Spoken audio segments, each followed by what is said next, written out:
we've been tracking this Beijing to US gold war since 2010, and it's significantly picked up since then. Now, this is gaining traction, big time.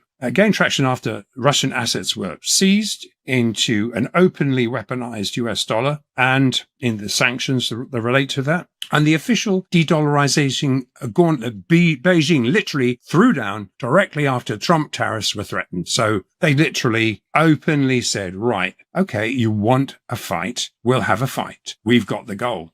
What if I told you the biggest financial shift in modern history is already happening, right under our noses? While most investors are watching stock tickers and Fed meetings, a silent war over gold and silver is exploding between East and West.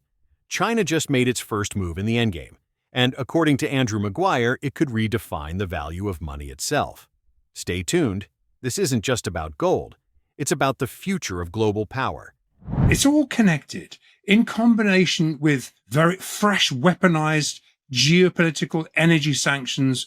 That's primarily to put pressure on the core Russia-India BRICS fulcrum, the RICS portion of the BRICS fulcrum. Trump was also attempting to push back against the gold-rich BRICS alliance. Now, what is visible is, alongside the weaponizing of energy geopolitical sanctions, billions of dollars of COMEX gold and silver were created and sold into the market to cap the gold price from breaking above 4,400. Risking, because really 4,400, I mean, that was risking forcing the Fed to buy back upcoming end of month borrowed Bank of International Settlements gold bets at over $600 higher than last month's 4 tons being squared $409 at a loss. Now, the Fed is the only central bank still fighting a rising gold price and has completely mishandled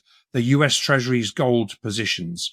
And with 30 tons still to be bought back, plus billions of dollars of the Office of the Comptroller bets, the OCC bets that are visible to anyone, these bets directly relate to US Treasury rehypothecations, double ownerships, and so really what it's potentially doing is facing a default into this incredible physically supported rally. Obviously, a portion of that was not the physical buyers. Now, US Treasury gold positions, so basically still have to be 30 tons still has to be bought back, plus the billions of OCC bets that already relate to these rehypothecations. So that's a real issue. Now, while any other trader would be margin called by their broker and forced to cash settle such enormous unhedged losses, it required, and this is why we know it's official, it required the US Treasury to step in to temporarily staunch the massive de-dollarization flows evident in the gold-dollar foreign exchange cross,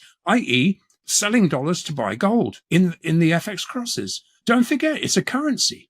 And they would have, so what they did was could have easily weighed up the scope of such a pushback, but as temporary though, and directly limited, they would know it's directly limited to how many COMEX speculators could be rinsed out before physical support equilibrium could have been reached. And that equated to a 10% correction. Now, the media has been likening this price smash to struggling to find some sort of parity to what's happened in the past, even though things have changed so rapidly. So they would likened it to the 3 year. They were talking about the 3 years ago, the 2013. Oh, yeah, there was a $600 a sell-off from $1,600 to $1,000. Whereas in reality, the scope of this flush was 3 weeks. It's a 3-week gap close that's been limited simply to how many naked long speculators holding open interests could be sucked in before just simply pulling the plug on the strategically timed COMEX-centric margin borrowing cost increase, which by no coincidence came in double whammy as gold was rising. Now, this planted, it's form-fitting. This kind of form-fitting mainstream media analysis illustrates that the mainstream media's lack of understanding of how dislocated the legacy gold and silver unallocated, unbacked leverage price setting COMEX exchange has become versus the SGE, the Asian, the physical supply demand based price setting mechanisms that have evolved, and that very short term spec induced volatility aside, the COMEX is no longer in control of setting the global price of gold.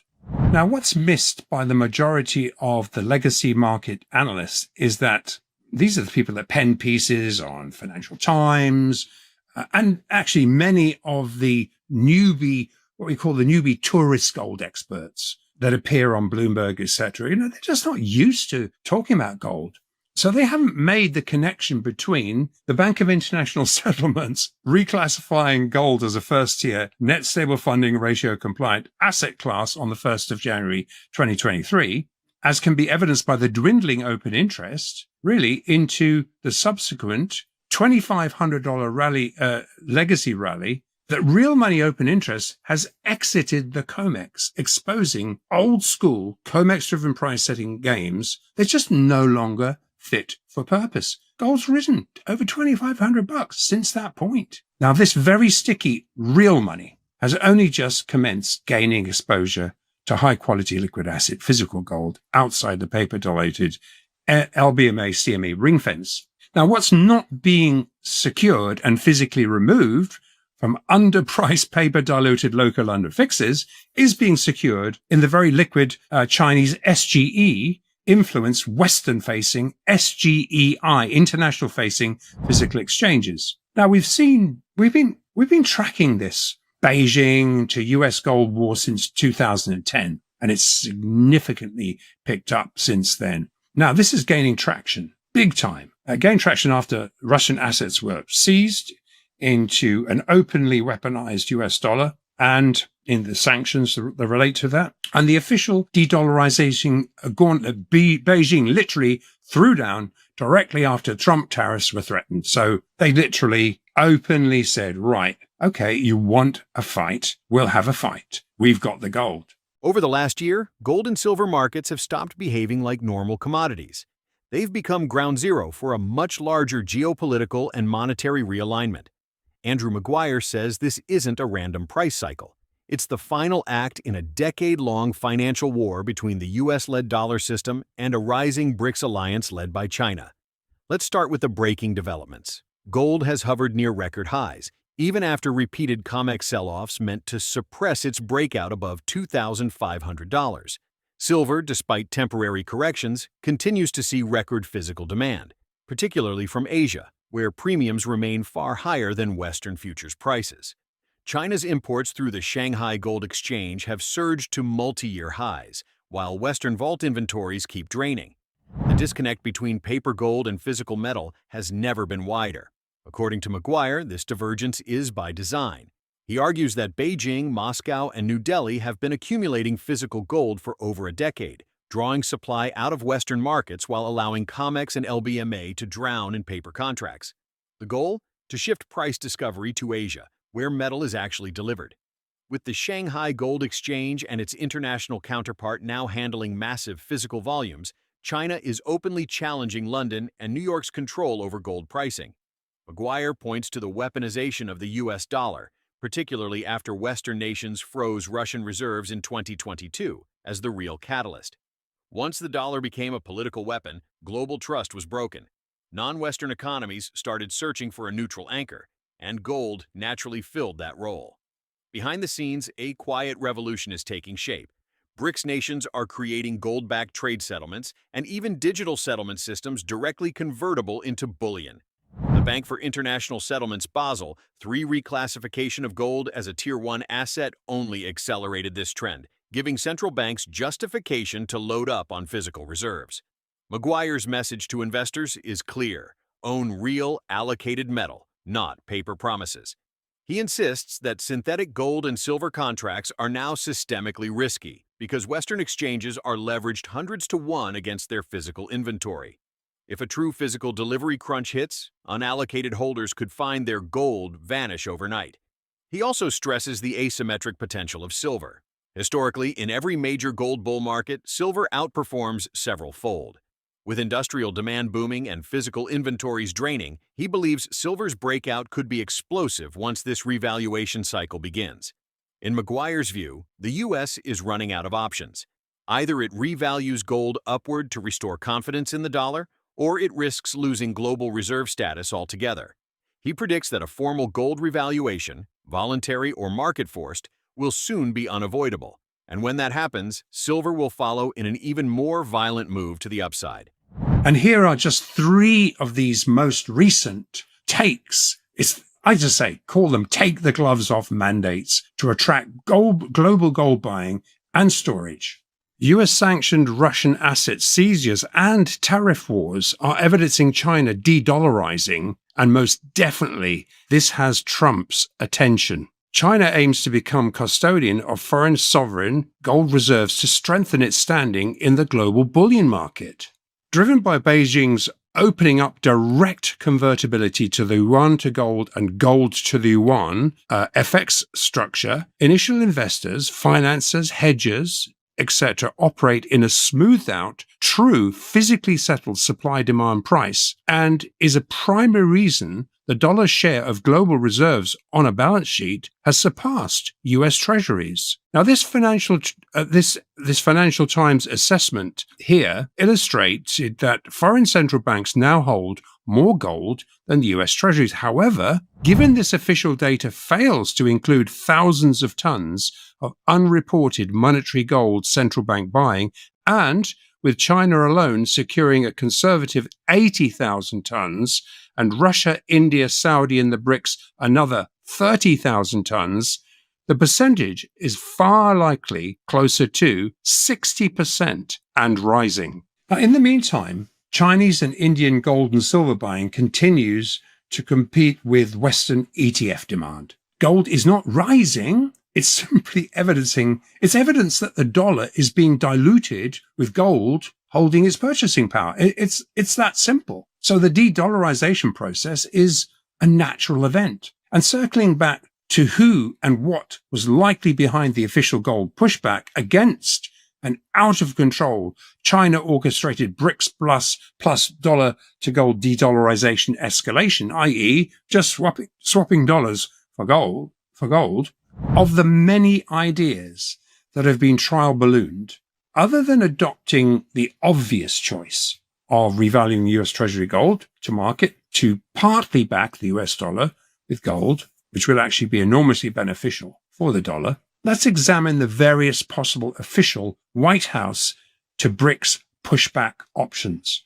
Now, what could they be? There's really basically a couple. It could threaten to sell all its gold reserves. These things have been discussed. They could threaten to sell all their gold reserves in an attempt to devalue China's BRICS influence. Really? Given that deliberately unaudited US Treasury holdings are to an unknown degree rehypothecated with double ownership claims. So in order to sell its 8,100 tons of gold to effect this pushback, the US Treasury would have to first buy back billions of related underwater Office of the Comptroller bets, which would spike gold even higher. It's too late. The horse has bolted, and the US is left holding less than 1/10 of what the BRICS collectively hold. Less than. So US gold reserves are literally far too small to actually push back. And another reason, and this is another one which we've seen in the past. I think Saylor talked about it. We had various other people in the past pushing back and saying, hey, well, why don't we do this? Especially with the stablecoin mandates being pushed out. So the other idea, and this is what we're going to look at, is that, because it's been trial ballooned more recently, that the US Treasury may try to back its 38 trillion of debt. And that's just official. It's much larger than that. Let's just say they want to back its 38 trillion of debt with freshly generated dollar-backed Treasury stablecoins. Now, however, and essentially what they're doing is that would attempt to devalue this 38 trillion of debt by forcing US Treasury debt on other global central banks. In other words, you've got to use our stablecoin. However, this ignores the fact that the physically gold-backed yuan stablecoin is already one-to-one exchangeable for gold. And those being forced to receive these dollar stablecoins, trade with them, have the option of immediately squaring these debt-backed dollar stablecoins back into gold by way of instant settlement into BRICS, Russia, Chinese-led gold-backed stablecoins, thereby laying off this US dollar debt. I don't see it happening. I don't see it working. Now, this relentless BRICS gold demand has driven the legacy paper market to an impossible to maintain divergent inflection point that can only be resolved by one of two events. And we've looked at this: either a massive bid only, T+1 margin call, spiking gold thousands of dollars higher, or far more equitably for the US, resolved by a more orderly US Treasury gold price revaluation. And of course, all the liquidity providers, all the smart people are saying, well, of course, they're going to choose that option. So yeah, you can trial balloon all this other stuff, but there's the reality of it. Now that global physical exchanges have become sufficiently liquid to benchmark a real supply gold bullion price outside of the CME LBMA ring fence, the stealthy gold revaluation process that already commenced directly after the BIS revalued gold has gathered sufficient global momentum to force the US Treasury gold to be competitively revalued. Once it's revalued, the US will want a stronger gold price. So here's the question for you. If the world is shifting from paper money to sound money, are you positioned for it? Do you hold real, physical assets, or just digital promises backed by debt?